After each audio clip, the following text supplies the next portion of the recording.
Thank you. We're ready to get to what you're all here today to hear. So I hope everyone enjoyed your meal. It is time to start the program. To help get that conversation moving forward, actually before I introduce our moderator, I'd like to do one last VIP recognition. Delegate Tag Greason joined us over lunch, so welcome to Tag.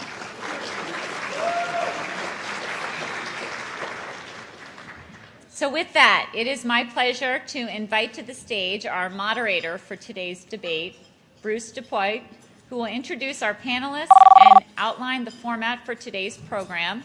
Bruce is the producer and host of News Talk, News Channel 8's daily interview show, a veteran journalist having covered local, national, and international news for nearly 25 years. Washington City Paper named him DC's best newsmaker, and readers of the Washington Blade chose him as their favorite TV personality. In addition, his coverage of local and state politics contributed to ABC7 News Channel 8 and Politico's 2013 Cronkite Award. Ladies and gentlemen, please join me in welcoming Bruce DuPoit.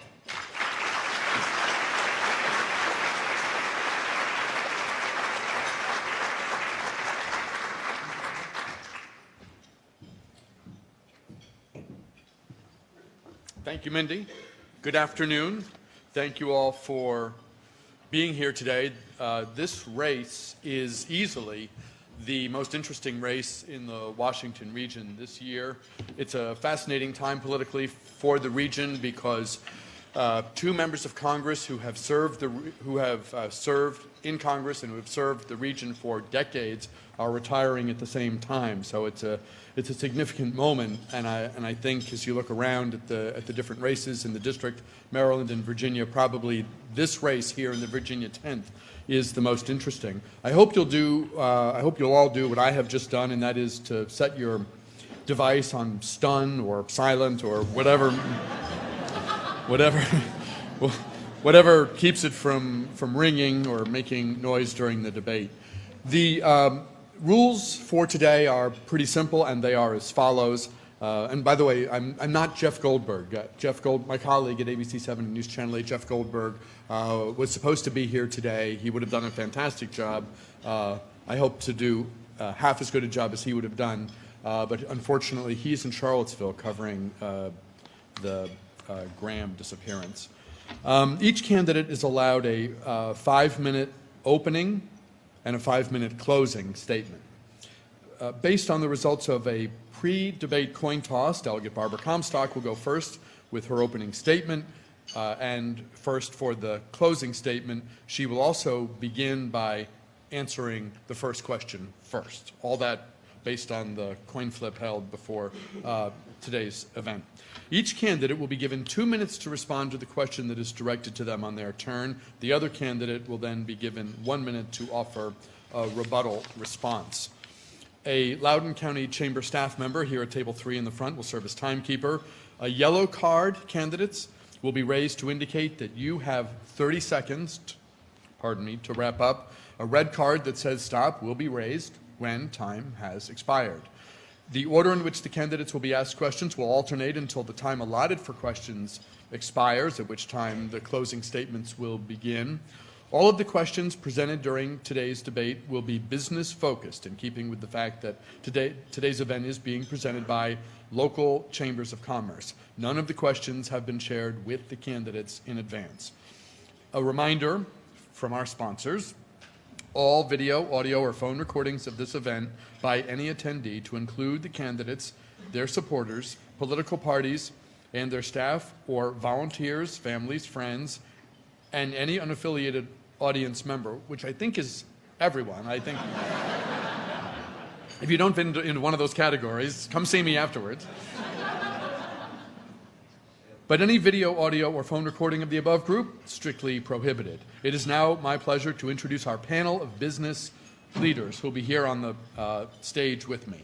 From the Loudoun County Chamber of Commerce, Robert Dupree, Government Relations Manager for Telos Corporation. Robert, I met him a moment ago. Robert, where are you? Come on up. There you are. Thank you, sir. From the Greater Reston Chamber of Commerce, Karen Cleveland. She's the 2014 chair of the Greater Reston Chamber's Board of Directors and president of the Cleveland Coaching Group. And from the Dulles Regional Chamber of Commerce, Mary Gail Holden, attorney and 2014 chair of the Dulles Regional Chamber of Commerce. Let's give a round of applause to all three of these people.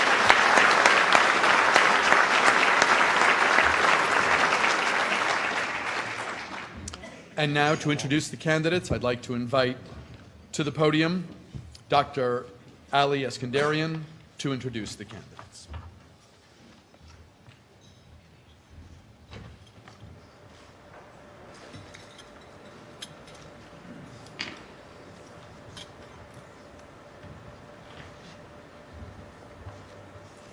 Good afternoon. I'm under strict orders not to improvise, so you're safe. So, ladies and gentlemen, on behalf of the George Washington University and the Virginia Science and Technology Campus, we are honored to host today's debate. GW's Virginia Science and Technology Campus has been in Loudoun County since 1991 and houses many of the university's advanced research labs in physics, chemistry, nanotechnology, and computational biology. Our campus in Loudoun is also home to the School of Nursing, and I'm pleased to have the Dean of the School of Nursing, Dean Jean Johnson, with us in attendance today.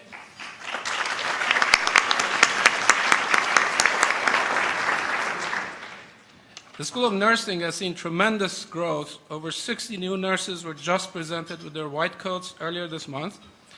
Also, along with GW Valor Initiative, which serves older veterans and active duty military personnel and their family, School of Nursing is leading the way in helping to transition veterans into civilian healthcare professions.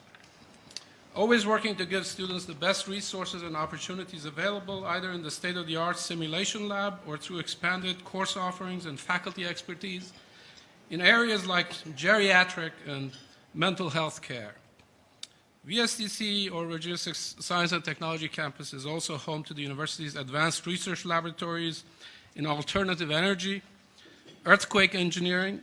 We have the largest shake table on the East Coast, nanotechnology, driver behavior modeling, high-performance computing, computational biology, and various aspects of big data. VSTC is leading the way in a number of cutting-edge fields, and we are proud to say this work is taking place right here in Loudoun County and the 10th Congressional District. This would not be possible without the support of the Loudoun County Board of Supervisors, Loudoun County Chamber of Commerce, Loudoun County Public Schools, other institutions of higher education, Northern Virginia Community College, and our other community partners. GW has made a significant investment in Loudoun County, and we look forward to growing that investment in the years to come. Now, without further delay, it's my privilege to introduce both candidates in today's debate. Barbara Comstock served from 1991 to 1995 as a senior aide to Congressman Frank Wolf. She then went on to serve as Chief Investigative Counsel and Senior Counsel for the U.S. House of Representatives Committee on Government Reform and Director of the Office of Public Affairs for the U.S. Department of Justice. Barbara was elected in November 2009 to represent the 34th District, which includes Great Falls, parts of McLean, Vienna, and Loudoun, in the Virginia House of Delegates. She was re-elected in 2011 and 2013 and currently serves on the Commerce and Labor Committee, Transportation Committee, and as chair of the Science and Technology Committee.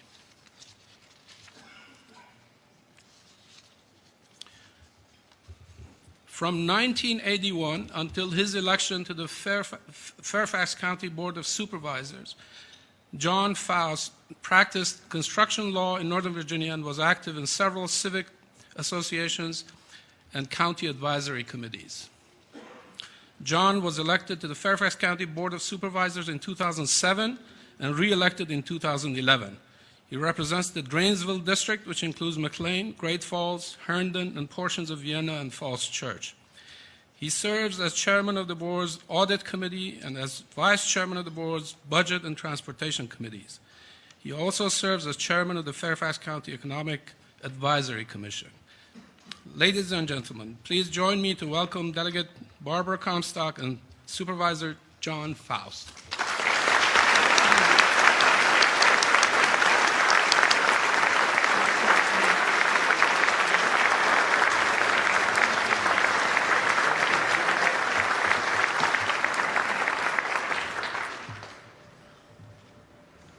Thank you very much, Dr. Eskandarian. Supervisor Faust, good to see you again. Delegate Comstock, good to get the opportunity to meet you. We will begin with opening statements. As I mentioned a moment ago, each candidate will have 5 minutes for opening statements. The timekeeper's in the front. Let's show the candidates, timekeeper, how we're going to do this. 30. John, can you see that? And Barbara, 30. And stop will look like this. I'm going to let you finish the sentence, because I think that's what serves the audience and the people listening. When you get to the end, I may not, stop you in mid-sentence, but try to finish the sentence as opposed to a paragraph or a chapter. That way, there will be no complaints afterwards that I've favored one side or the other. Rebuttals are going to be at my discretion. Certainly, if in a rebuttal one of you references or attacks or whatever your opponent, that's going to be an obvious opportunity for me to give the person that's been referenced an opportunity to speak. Let's begin with opening statements. 5 minutes, as I mentioned, because of the coin toss. Barbara, Delegate Comstock, you get to go first. Please begin. Good afternoon. Today, the real battles we face aren't about left versus right, or it's really the past versus the future, and the status quo versus moving forward. What I love about this district is the opportunity to work for and with the people who are inventing the future. The people who understand how innovation will restore the American dream, lift people out of poverty, ease the middle class burden, and get us back on the path to prosperity. In the Virginia General Assembly and as chairwoman of the Science and Technology Committee, I've worked with so many of you on getting us back on that path and getting the job done. My priorities as your congressman will be first, getting people back to work and growing the economy with 21st century jobs. Second, repealing and replacing Obamacare with patient-centered reforms that put you in control of your health care.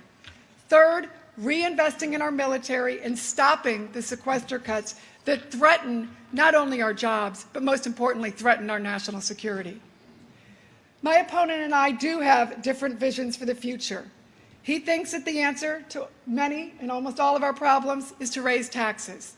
He's voted or supported raising taxes on property taxes year after year, meals taxes, 20% sales tax increase, medical device taxes, investment taxes, additional taxes on the sale of a home, purchase of a car, stay at a hotel, and now he says he will hold the line on taxes. Those are really a lot of taxes that hit home. I get it. We need to ease the burden on hardworking taxpayers. That's why my priorities have always been, first and foremost, jobs and the economy. I've had bipartisan successes and results to prove it. The data center legislation that I know you here in Loudoun are so familiar with, that's helping grow those 21st century jobs. The first telework bills in Virginia that provides moms and dads with workplace flexibility and getting those cars off the road. Also, the research and development tax credit that we passed this year, that I know so many of you worked on, and the Governor McCall have signed this year and praised it. We need a permanent R&D on the federal level tax credit, and we need permanent 21st century tax reforms in Washington. My opponent dismisses these bipartisan bills and goes so far as to attack me personally as saying I never had a real job, or I don't know about real jobs. But those who know a thing or two about real jobs have now looked at both of us, and they have endorsed me in the case of the U.S. Chamber of Commerce, the National Association of Women Business Owners, NFIB, the realtors, our credit unions, former chairs of the Northern Virginia Technology Council, former chairman of our chambers, and the police. People have supported Democrats and Republicans alike. I've also passed major reform legislation requiring competitive bidding on infrastructure projects that is already saving us hundreds of millions of dollars as we move forward on those projects, legislation that my opponent opposed. I worked on bipartisan efforts to get offshore drilling in Virginia while also expanding all of the approach to energy development, including the Keystone Pipeline. With today's increasingly volatile international situation, our energy economy is not only about jobs, and it's not only about getting dedicated money for transportation, which I think is very important with offshore drilling, but it is an important and vital foreign policy imperative. I passed legislation cracking down on the growing crime of human trafficking, passed Lyme disease testing legislation, and this year had legislation for testing of newborns for congenital heart defects so we can save those babies' lives early on. Now, coming from a family of educators, I've always focused on education, and it was great to hear all about George Washington. I love that, everything you're doing there. And one of the first things we had to do together that we did here with the chambers was to reverse the cuts that our previous Democrat governor unfortunately had made to our Northern Virginia schools. We got rid of those cuts to our schools. We also got rid of the tax increases, and we balanced the budget. Together, we balanced the budget every year I was in there without raising taxes, and I also support a balanced budget amendment. Now, many in Washington today are cynical and don't think our best days are ahead. I totally disagree with that. Our best days are ahead, and everything here in the 10th District allows us to get back on that path and to make sure that everyone here can live the American dream in the most diverse district, one of the most diverse in the country. And we know we can get back on that path. I can hit the ground on day one in the majority in Congress to be able to continue the tradition of my mentor, Congressman Frank Wolf, and I ask for your vote on November 4th to continue to work with and for you. Thank you very much. Thank you. This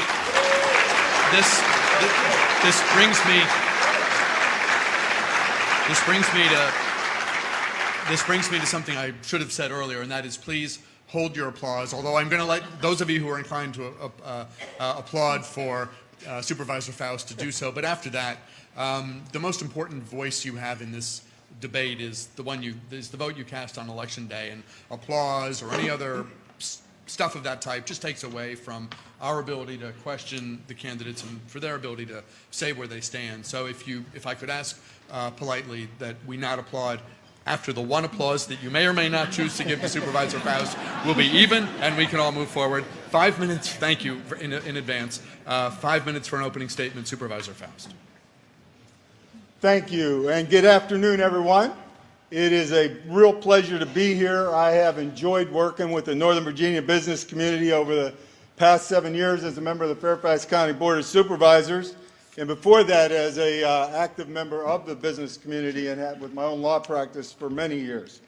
I look forward to working with you, continuing to work with you, and serving you as your congressman. You know, I'm often asked why I'm running for Congress, and you know, I have to pause and say, to answer that, I have to tell you a little story. I have to tell you about my background and my values. And basically, I was born in Johnstown, Pennsylvania, which, if you know Johnstown, it's a steel mill town. I was born into a working class family. My dad was a laborer on the railroad, always had 2 jobs to feed the 5 boys. He couldn't pay to send me to college. He couldn't afford that. So I had to work in the steel mills and on the railroad to do it myself. And I paid for my education when I was done. I got an MBA and a law degree by working full-time at CMP Telephone in the finance and accounting departments and going to school full-time at night.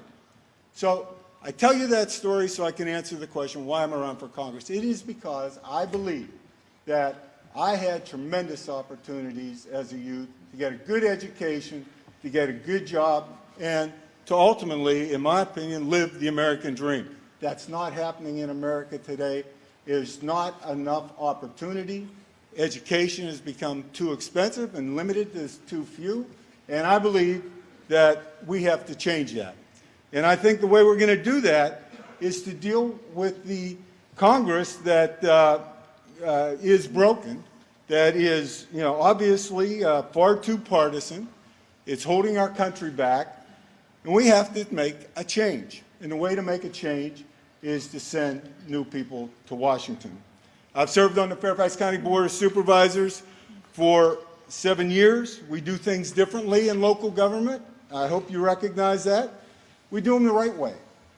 When I ran for re-election in 2011, I was the first Democrat ever reelected in my district, and I carried every single precinct and over 60% of the vote.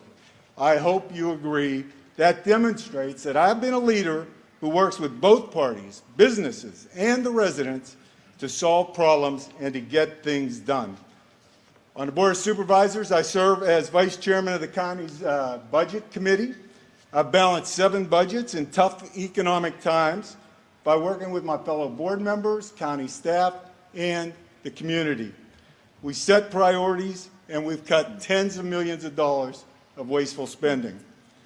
As chairman of the board's audit committee, I've saved taxpayers millions of dollars by cutting waste and inefficiencies.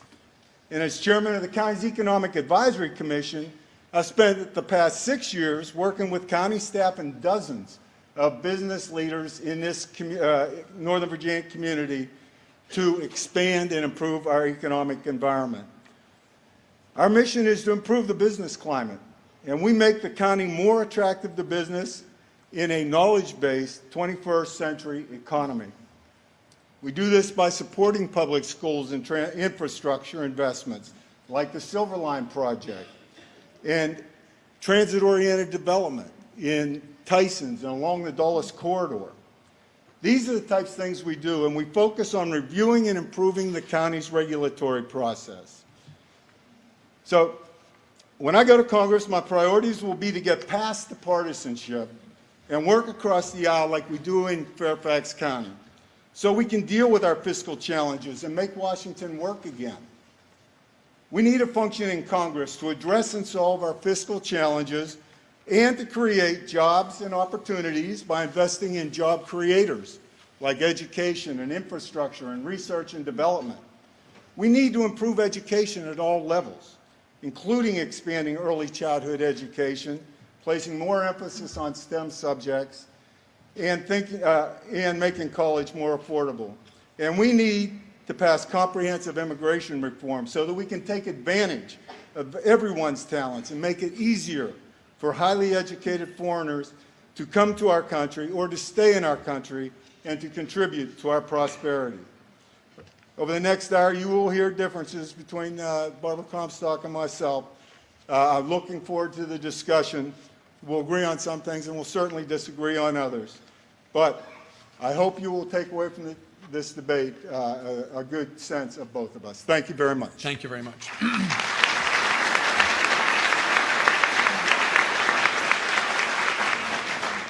I won't ask many questions, but I will start by asking one. Virginia's congressional delegation is going to take a hit.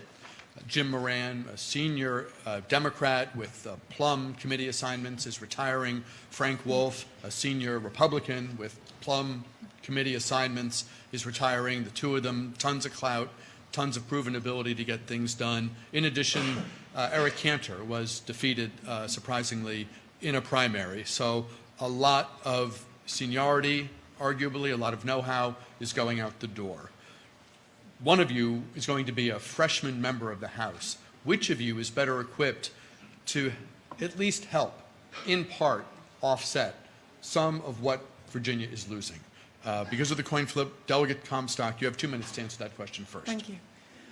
Well, as a former senior aide to Congressman Wolf, and also having been a senior Justice Department official, and then actually having been in the private sector as a senior partner in a law firm also, I have worked extensively on the issues that we address here in the entire 10th District. When I worked for Congressman Wolf, obviously, I worked on so many of the issues that were important to our district. The business issues, federal employees issues are very key. I think federal employees are a big part of our partnership, and I think it's very important for there to be a voice, a Republican voice in the majority, advocating for federal employees, for our federal contractors, for our tech industry, and for our defense industry in Northern Virginia, and to have that bipartisan presence. I think it's pretty clear from everything you see out there that the Republicans are going to be in the majority, and I would be a very strong voice, an experienced voice, and also as a legislator who's worked with so many of my colleagues here in Loudoun County and in the state government.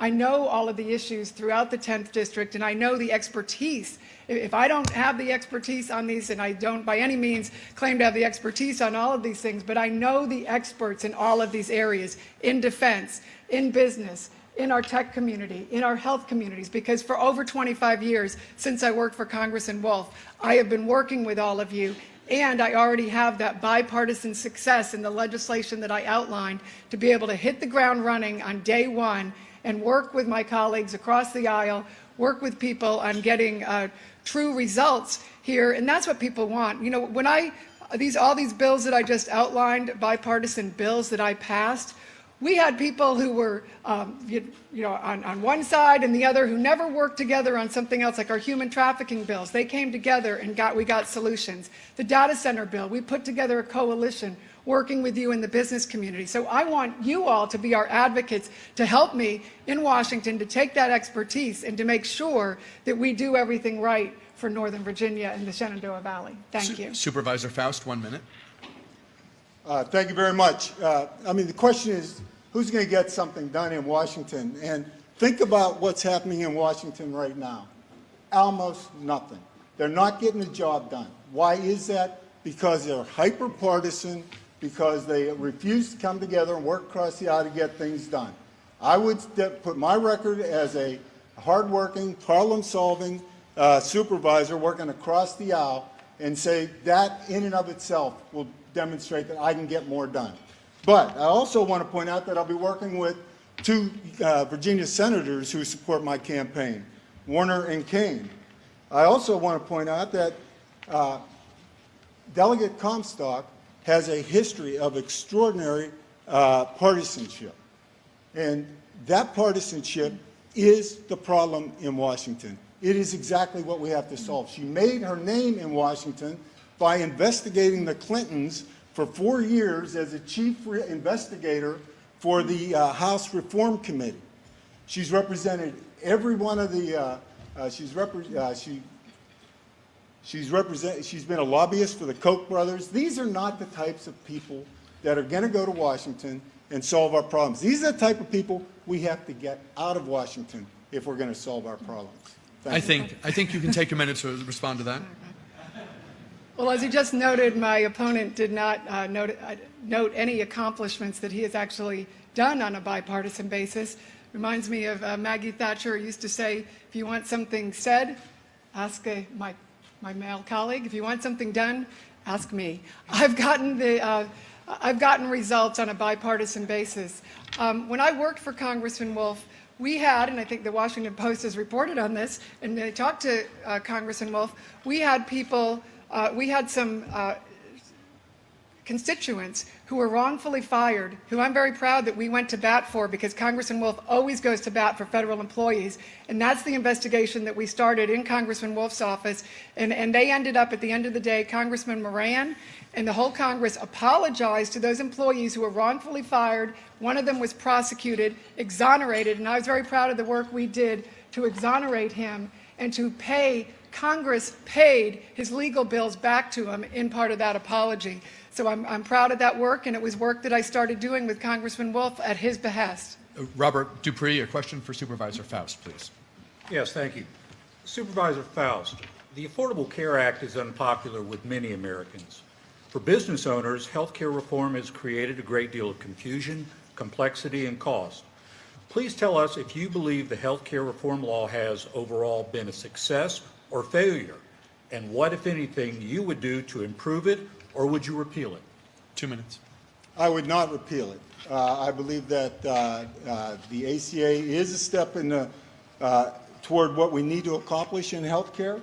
I believe there are a lot of fixes that are required.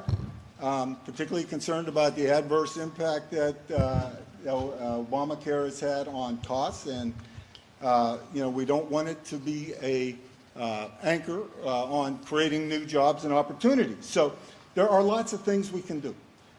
One of which we're looking at, we're advocating for in Fairfax County on the Board of Supervisors is to change the so-called Cadillac plans. Anybody who's in Northern Virginia knows that we get punished because we have higher health care costs in Northern Virginia than in other areas of the United States, and therefore more of our plans would qualify for the Cadillac tax penalty. We need to allow Medicare to negotiate with the pharmaceuticals for reduced drug prices. That would be a huge savings to healthcare costs. The Veterans Administration can do it. We can't do it right now under Medicare.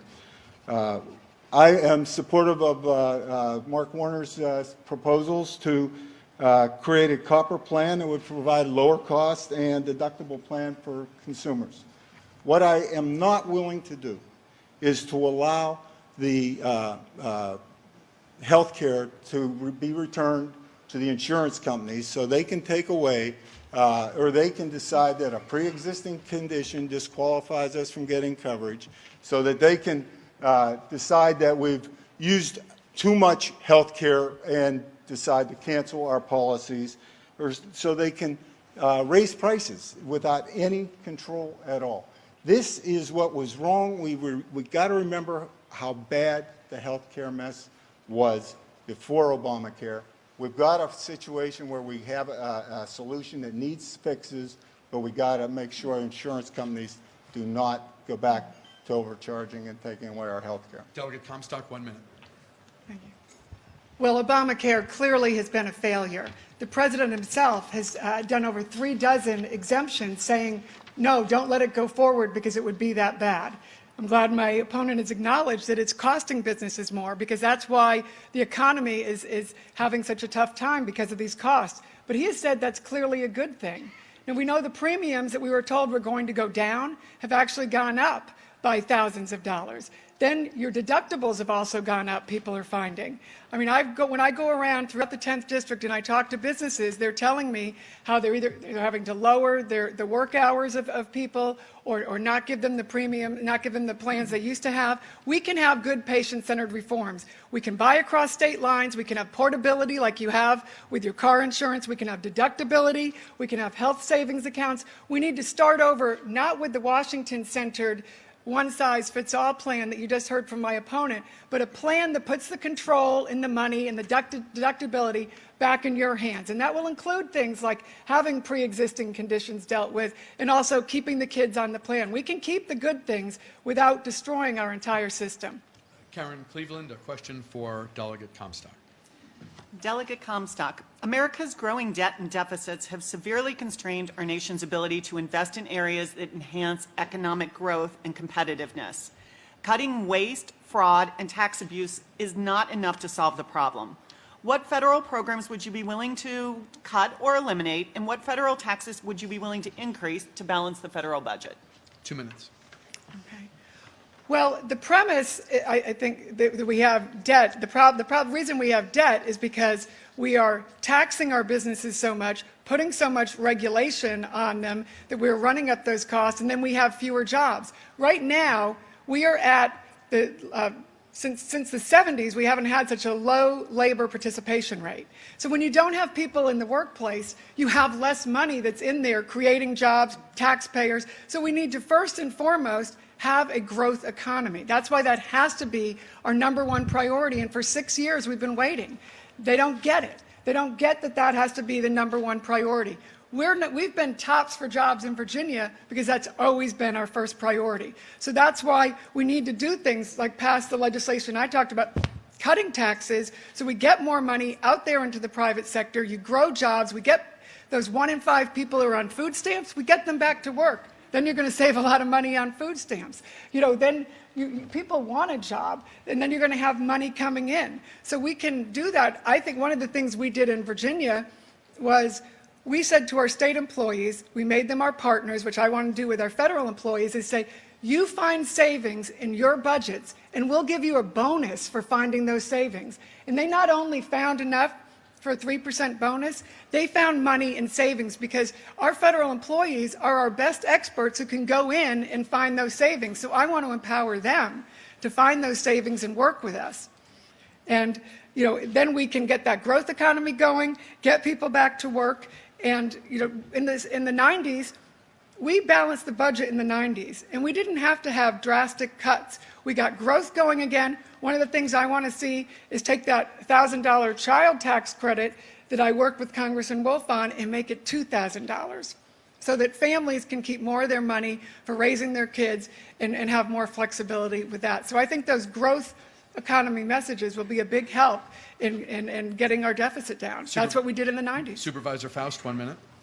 Thank you. I've been working on fiscal challenges now for 7 years. It's kind of hard to recall how tough it was 7 years ago when the Great Depression struck, but in Fairfax County, where the general fund budget is about $3.5 billion, we faced a $650 million deficit in 1 year. We're not allowed to have deficits, so we had to figure out how to balance that budget, what could be cut. We worked with the community, we worked with the staff, and we prioritized. So I know how to balance budgets. I know how to dig in. I've done it as audit chair and as supervisor chair. Budget chair. What we can't do, though, is to allow the Republican proposal, budget proposal, which you're probably familiar with, which would cut infrastructure, cut education at all levels. It would take away the Medicare guarantee for seniors. This is how the Republicans are approaching the fiscal challenge. This is the wrong way. We need to focus on cutting, making government more efficient, and growing our economy. Thank you. Mary Gale, question for John Faust, please. Supervisor Faust, after a lengthy debate, Congress added nearly $11 billion to the Highway Trust Fund, a stopgap amount that avoids insolvency, but it's expected to only last until next May. Should the Highway Trust Fund go insolvent, it will halt vitally needed transportation projects here in Northern Virginia. This is a potentially two-question. Would you support or oppose raising the federal gas tax to adequately capitalize the Highway Trust Fund? And second, if so, if you do oppose raising the gas tax, how would you fund the trust fund? 2 minutes. Okay. Transportation obviously is a critical issue in Northern Virginia. Fortunately, our state delegation in a bipartisan way came together with the governor, McDonnell, and passed a transportation funding bill. Unfortunately, my opponent voted against that transportation bill. It is a game changer in Northern Virginia. On the federal level, there are proposals in Congress today that avoid the need for increasing the gas tax. Infrastructure banks, the Bridge Act. These are the types of opportunities we have to focus on infrastructure investment without raising taxes. I would support those approaches. I would oppose an increase in the gas tax. I think that, again, if we make the right investments in infrastructure and education and research and get our economy moving, these types of challenges will be behind us. We will be able to move this economy forward. Delegate Comstock, 1 minute. Thank you. I think we need to have things like Davis-Bacon repeal or reform so that we can be stretching our transportation dollars further. I do support offshore drilling, and I had a bill that was incorporated into the bill that we passed in Virginia. And now we have bipartisan support. Senator Warner, former Senator Webb, most of our delegation in Virginia supports offshore drilling. And the money from the royalties is going to be a dedicated stream of money for transportation. So I strongly support that. Obviously, it's also a good thing now with the international situation. Again, my competitive bidding bill that has saved $400 million that my opponent opposed. He talks about $3 or $4 million he saved. He opposed saving hundreds of millions of dollars on this competitive bidding bill. If we took that to Washington, now I know the unions oppose it, but if we took that and had competitive bidding, we would have more money on all of our infrastructure projects instead of what this president is doing and this administration is doing right now is they are putting project labor agreement, union mandates on all of these projects, which are running up the cost, which means you have fewer dollars, and that's why the leadership of Scott York here to work with us on that competitive bidding and all of my colleagues here was great help in getting that bill passed. Thank you. Thank you. Robert, a 2-minute question for Delegate Comstock, please. Delegate Comstock, I want to return to the subject of regulation. Given the significant economic burden that federal regulations impose on America's businesses, currently estimated at $2 trillion annually, how would you ensure that federal agencies use the best available practices to evaluate the cost of regulations? Also, would you support a requirement that Congress must approve all regulations which are expected to cost more than $100 million annually? 2 minutes. Yes, I do support that requirement, and I think that's important. This administration has larded on all kinds of regulations on businesses that are really is hurting our economy and is making job creation difficult every day. So I think, again, I would look to our federal employees and their expertise. I'd look to you and your business expertise. I know when people come in and tell me what problems they're having with the government in their business, we work with you to try and solve that problem. I don't ask when people come in if they're a Democrat or Republican or what coalition we can put together. It's the coalition that gets it done. And that's what I've done as your delegate, working with people, like when we did with our competitive bidding bill, like we did with the data center legislation. And we need to do that on regulation in Washington, because this president keeps going in through agencies and putting in all these new regulations. He's killed our coal industry, which drives up our energy costs, and has held up things like the Keystone Pipeline, which we could move forward on. So at every turn, this administration and policies that my opponent supports is killing our economy and stopping it in its tracks. And what frustrates me so much is it doesn't have to be this way. We've seen a different way in Virginia. You here in Loudoun do it. I was with some of you folks doing a groundbreaking for a building a couple of weeks ago, and the business folks there said it is so great to be here in Virginia instead of Maryland, where they don't let us do anything. They love working because you have a working business-friendly environment here, and so people are coming here from all over the country. We heard that from Northrop Grumman when they came here from California. California wouldn't even call them back when they said they were leaving. So they came here, and they didn't pick Maryland, they picked Virginia, because we're a low-regulation, right-to-work, low-tax state, and we need to be a low-regulation, low-tax, right-to-work country if we're going to compete internationally. Thank you very much. Thank you, audience. Karen, a question for Supervisor Fausto. Rebuttal. Thank you. 1 minute. Thank you. I crossed my thing off prematurely. Go ahead. 1 minute. My opponent likes to talk about eliminating regulation and dealing with it, but at the Fairfax County Board of Supervisors, as chairman of the Economic Advisory Commission, we do it. We meet with industry groups. We have staff working with industry groups all the time, looking at the regulation that is in place, trying to improve it, trying to make it less costly and create a more business-friendly environment. And you can talk about the business environment in Virginia, but I guarantee you in Fairfax County and Northern Virginia, we have a very business-friendly environment. My opponent likes to say that, likes to point to things that say they kill the economy. I'm telling you what the challenges are in Northern Virginia. The reason we attract businesses to Northern Virginia is because we have an excellent educational system. My opponent voted to slash $620 million from support for public schools. The biggest challenge we have attracting businesses to Northern Virginia is congestion. My opponent voted against the transportation funding bill. If she wants to create jobs, she's going to have to come over and get on board with what it takes to create jobs. Time. Thank you. Karen, a question for Supervisor Faust. Great. Supervisor Faust, the National Labor Relations Board role as an objective arbiter between business and labor has been called into question. In response, Republican Senators Mitch McConnell and Lamar Alexander introduced a bill last week that would restructure the National Labor Relations Board and evenly balance it between Democrats and Republicans. Would you support this bill, or do you feel it is unnecessary, and why? 2 minutes. Well, I think you said it was introduced last week. I am not familiar with the bill. I don't, I think the National Labor Relations Board plays a very important role, and I would be supportive of it continuing to play that role, obviously in a fair and reasonable way, balanced. But to comment specifically on that bill, I'm afraid I can't do that. Delegate Comstock, 1 minute.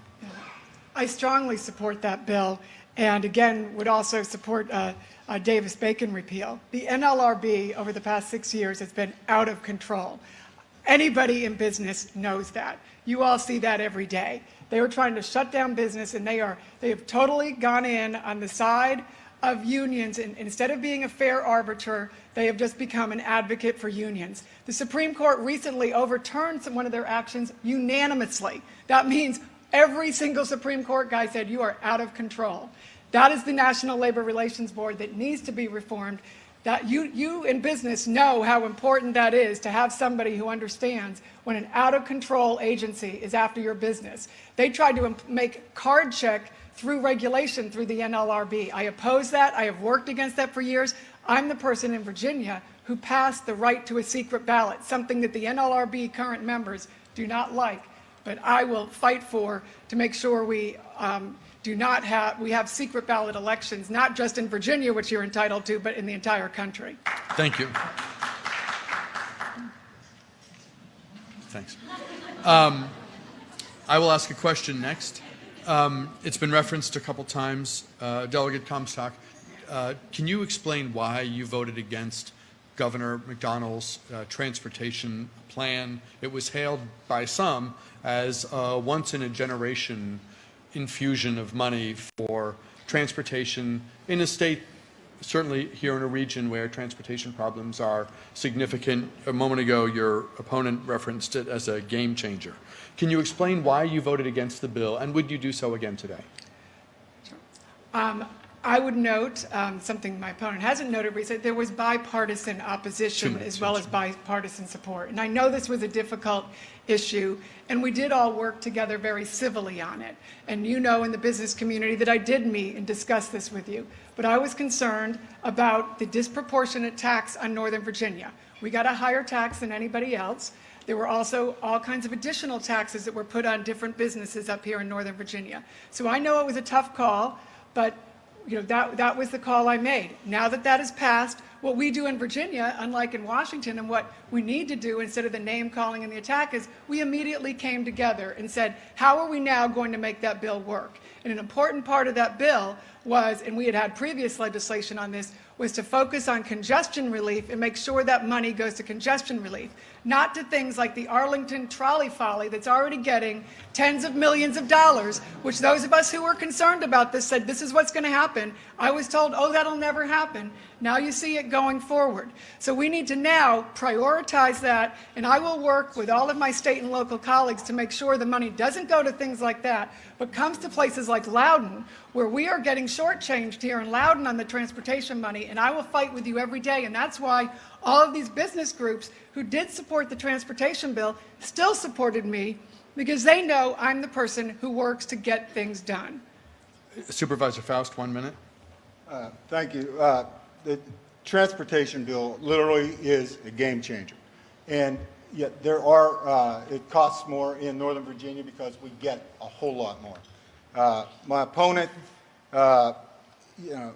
is now apparently taking credit for it after voting against it, and is, wants us to think that she is somehow making this work.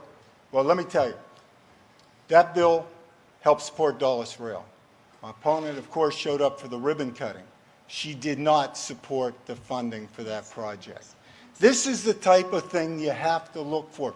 Are you willing to be there and take on the challenge and meet the challenge, or are you just willing to show up after the fact and cut a ribbon and take the credit? That is unacceptable. Transportation is too important to play political games with in Northern Virginia.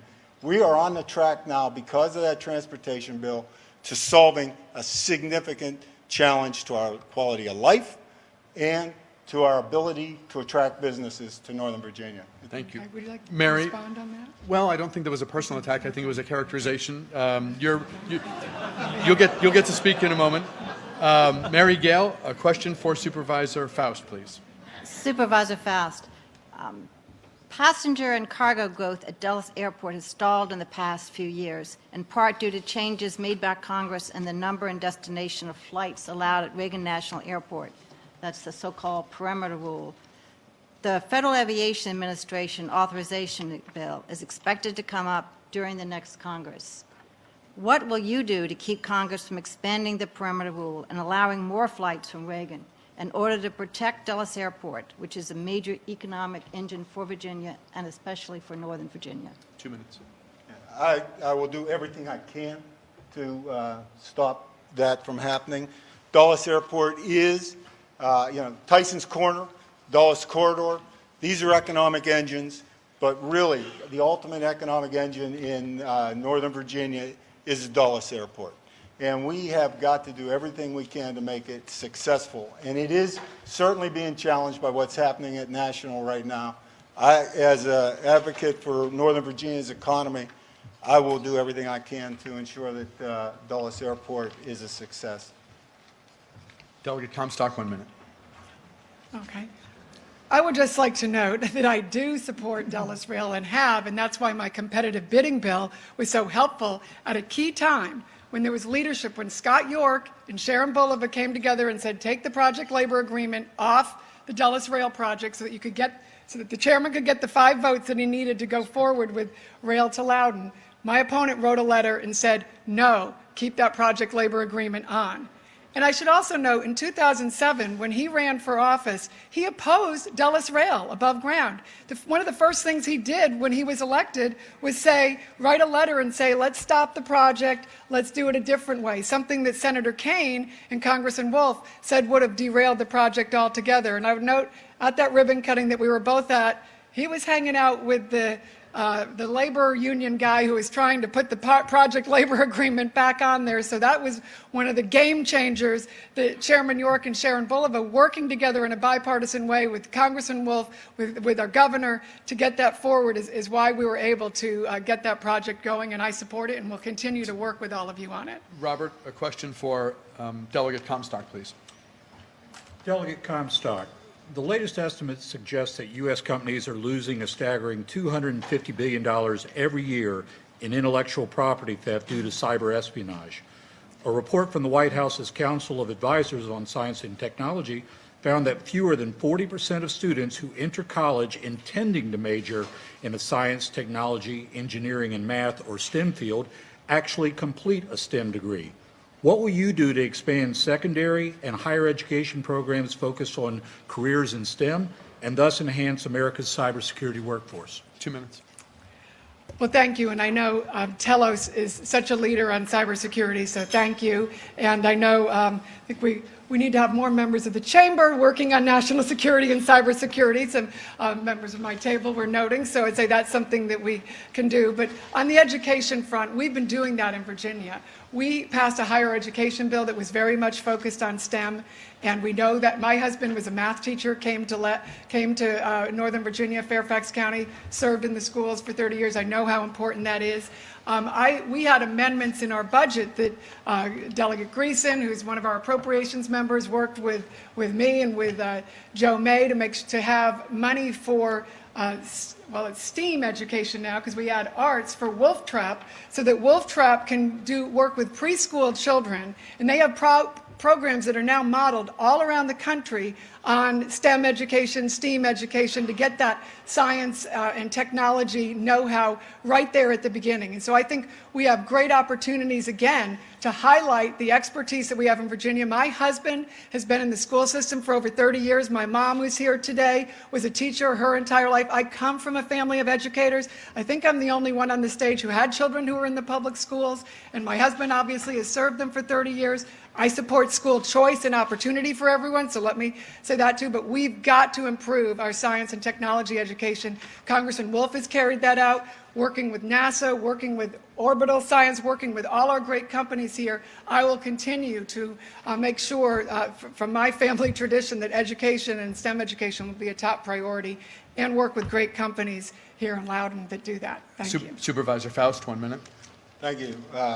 In the 21st century knowledge economy, we absolutely have to focus on these types of educational challenges. STEM is something we've been talking about and working with in Fairfax County since I've been on the board. Certainly working with the community colleges to ensure that programs are in place, working with George Mason to ensure programs are in place. But even more important, I think, in terms of getting the kids started in the right path, we've been working with Fairfax County Public Schools, and they have a true significant commitment to STEM education. It's something that I believe in, and it's something that we're doing. We need to create a workforce that is trained in these subjects, but also that is trained in creative problem solving and get away from the standardized, memory testing. We can do that, and we are moving in that direction, and I am very excited about the prospects. Thank you. Getting close to the end here. Karen, a question for Supervisor Faust, please. Thank you. Thank you. Supervisor Faust, coal provides 40% of America's electricity. On September 15th, the Government Accountability Office issued a report indicating that 13% of the country's coal-fired power capacity would be taken offline by 2025 due to federal environmental rules. Affordable and abundant energy, particularly electricity, is vital to Northern Virginia and our country's economic well-being. Do you support or oppose EPA's efforts to regulate greenhouse gas emissions through the Clean Air Act? 2 minutes. I support the effort to regulate greenhouse gas emissions through the Clean Air Act. The issue is obviously what is the impact going to be. I believe that climate change is a significant challenge that we must address. We've got to get away from the carbon emissions that are going into our atmosphere. However, we can't just get there overnight. We have very good things happening in terms of natural gas and the production that is being generated in this country that is far less polluting than coal. And I think that we need to focus on that. We need to look at the coal-fired, the carbon-generating coal-fired plants and make sure that we're not having too dramatic an impact on, or having a dramatic impact on ratepayers.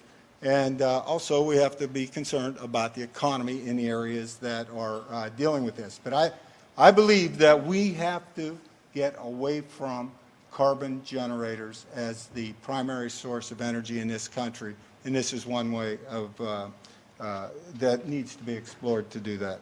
Delegate Comstock, 1 minute. Well, like the NLRB, the EPA is another agency that's out of control, and I know you all know that, and certainly our coal companies in the state of Virginia know that. You hear the Democratic senator from West Virginia knows that, and he talks about that often. The policies that my opponent discusses are killing our coal industry, and then he is not supporting things like offshore drilling, the Keystone Pipeline, and other ways that we can have more affordable energy. The way you get an economy moving is to have affordable energy. Our gas prices have gone up. If you're thinking about a single mom who's out there trying to improve herself, trying to get to school at night, trying to get that better job, if we are making her gas cost more every day, make her electricity cost more, she cannot get ahead. We need to have affordable energy to have a good economy, and that's what all of the above energy policy that we've done in Virginia is very responsible. Part of that offshore drilling bill was going to go to alternative energy research in our universities. So you'd have the science and technology folks in our universities coming up with good new solutions while we use our natural resources to make a more affordable economy and better opportunity for all. This is the final question. It's the 11th question of the debate, so I'm going to give each candidate 2 minutes to respond. That'll keep us even on time. Mary Gale, would you direct this question to Delegate Comstock, please? Delegate Comstock, to remain competitive and meet future demand for products and services, many U.S. businesses need access to skilled and unskilled foreign workers. This is a potentially two-part question. One, do you support comprehensive immigration reform, including resolving the status of undocumented workers already contributing to the economy? And second, if not, what specific immigration reform proposals would you support? And do you favor implementing those reforms by amending the law through the legislative process or by executive order by the President? 2 minutes. I certainly think immigration needs to be done by legislation, not executive order. I think that's very important. I think first and foremost we need to stop playing politics with this, secure the borders, and just do it. We know how to do it. FedEx can track packages coming in here all the time. We can track people who are coming into the country, and we can do that right.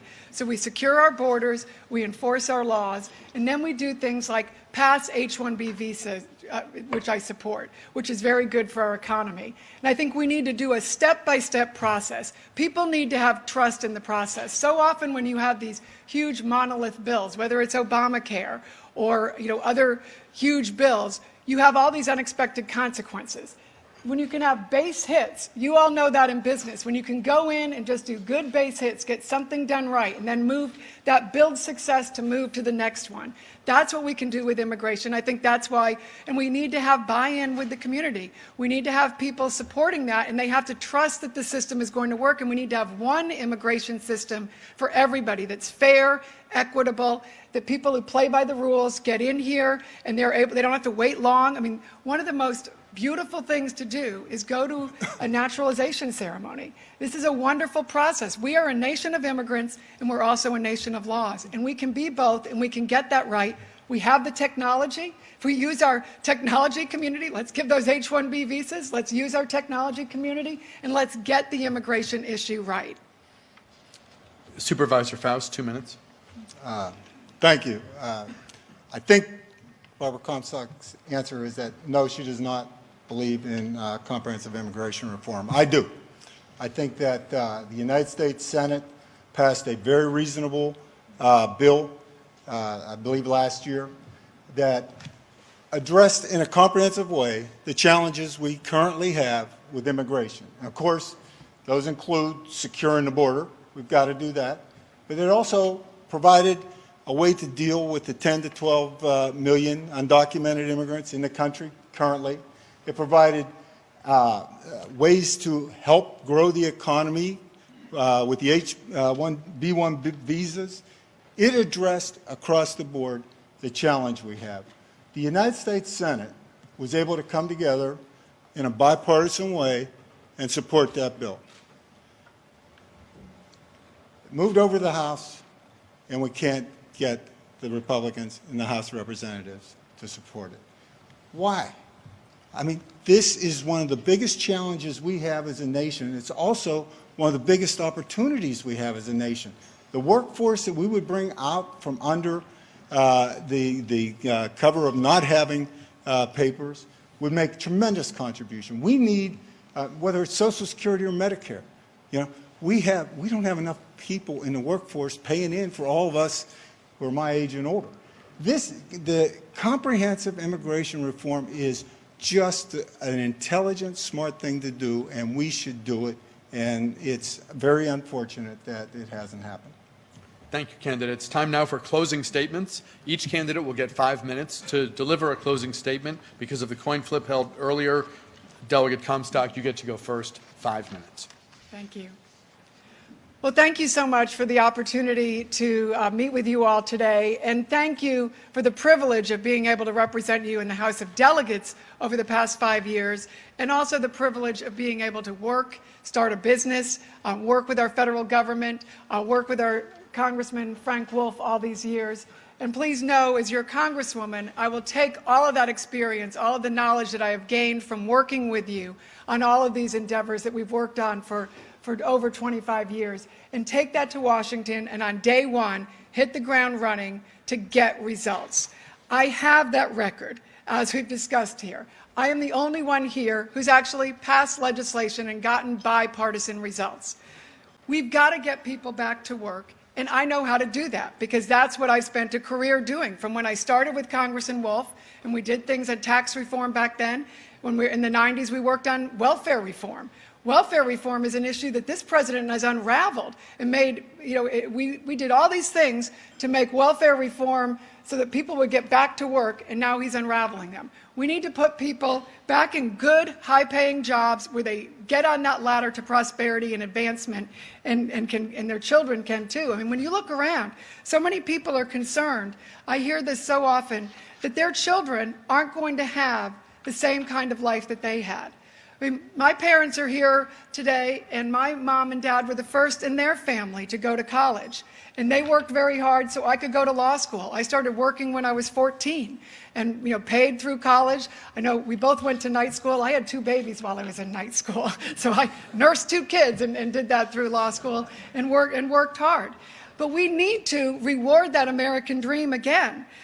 we do have very different visions. My opponent hasn't talked about job-creating legislation. When you look at something like the data center legislation, I worked with all of you to get that. The telework bills. I mean, that is a great transportation issue. We know the jobs of the 21st century don't all have to be in an office. Although for those of you who have office buildings, we want to fill those office buildings, and we want to make sure lots of people are working in offices too. But there's no reason the offices can't be closer to you. When we have these transportation reforms, everyone doesn't have to go down to Washington. Everyone doesn't even need to go to Tyson's. More people can stay here. You can have more local offices, and we can expand that economy there. So I will always be working with you here in the business community, as I have over the past 25 years, to make sure that we get those smart solutions. We don't need to have higher taxes. When they're taking half of your paycheck every next dollar, we know we have to find new ways to do things. That's what we did with the competitive bidding legislation. We said, how can we stretch the transportation dollars further? And that's what we can do in so many different ways. On health care, if we returned our health care, put it back to the citizens and said, you get to decide what you want in your plan. You get to have it deductible. You can take it from job to job. You don't lose it when you get a new job. You're going to have your pre-existing conditions covered. Your kids can stay on the plan if you want. These are all things that are very possible without having the one-size-fits-all Health and Human Services Department coming in and telling all your businesses what you have to do. So many of you told me how miserable it is. I talked to a business who had to spend thousands and thousands of dollars on software to adapt to this program, and then it turned out it didn't work. Now, who's reimbursing you for that? Nobody.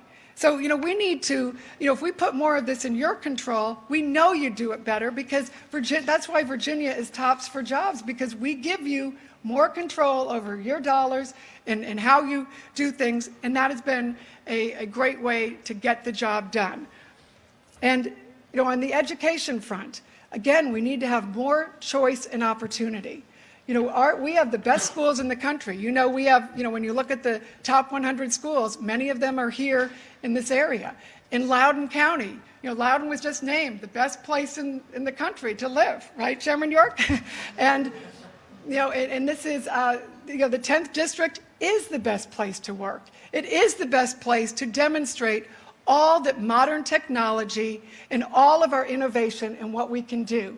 And that's how we lift people out of poverty and get them back to work, get them on that path to the middle class, and really experience that American dream that my parents experienced when my dad came from a farm, my mom lived in a one-bedroom tenement apartment. I never knew they were poor because my grandmother kept the house so clean. We didn't know that. I just thought it was neat that they lived in an apartment and had a porch.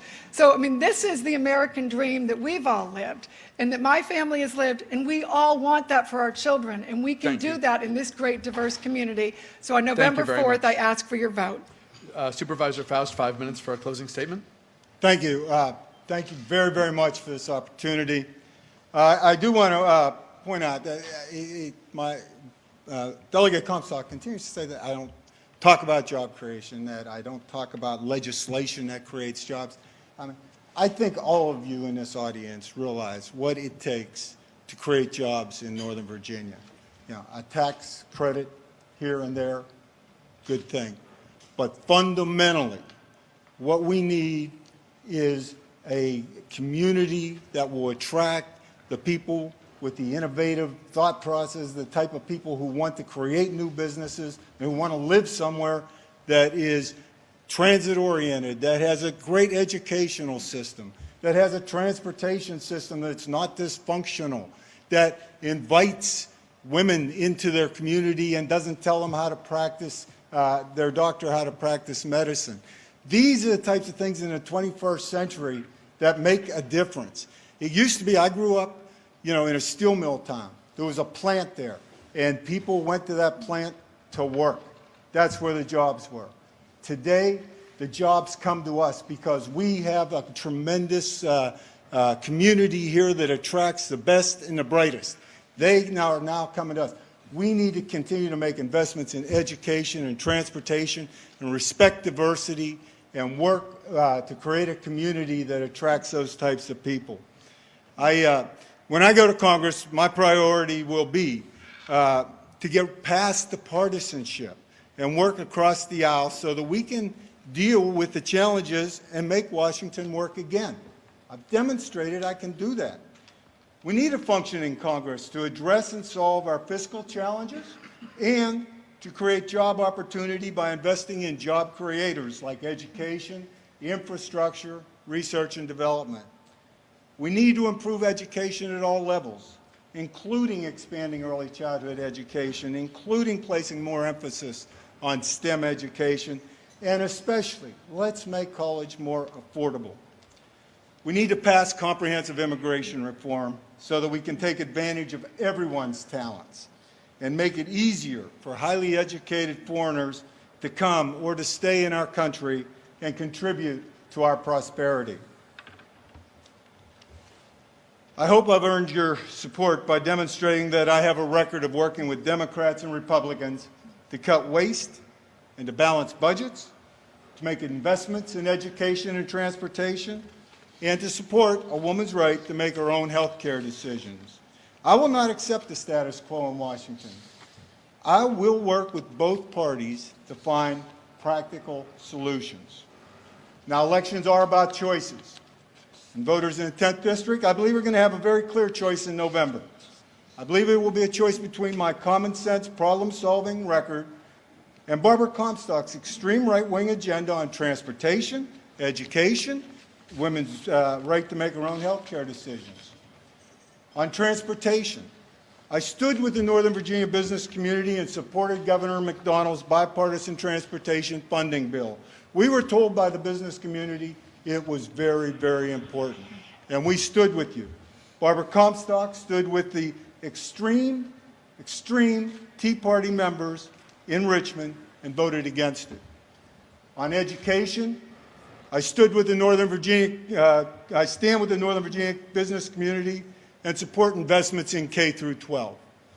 Barbara Comstock stood with the extreme right-wing Republicans in Richmond and voted to slash $620 million from support for public schools.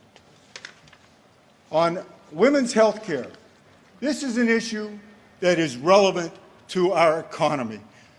Women are running businesses. They are the probably the most dynamic part of our economy at this point in time, and we have a delegate who wants to tell them if they bring their businesses here, leave their choice behind, because they're going to have to let the state tell them how to make health care decisions. That is not acceptable. So, I will conclude by saying that this has been a tremendous opportunity, and I want to thank you, but I also want to thank you for everything you do day in and day out. I see so many of you at different events. I know you're all working hard. We're working together. That's why Northern Virginia is as successful it is. I don't know what party most of you are in, but I do know we're working together to get things done, and I thank you for that. Thank you very much. A round of applause for our candidates, please. And for the great questions we got from our panel, thanks to you. Back to Mindy. Thank you so much. I think everyone in the room will agree we clearly do have a choice, and I want to thank both of the candidates for making themselves available, for sharing your views so candidly, so that folks in the room could learn more about your positions on the priorities that matter to this chamber and matter to their businesses. So thank you to both of the candidates.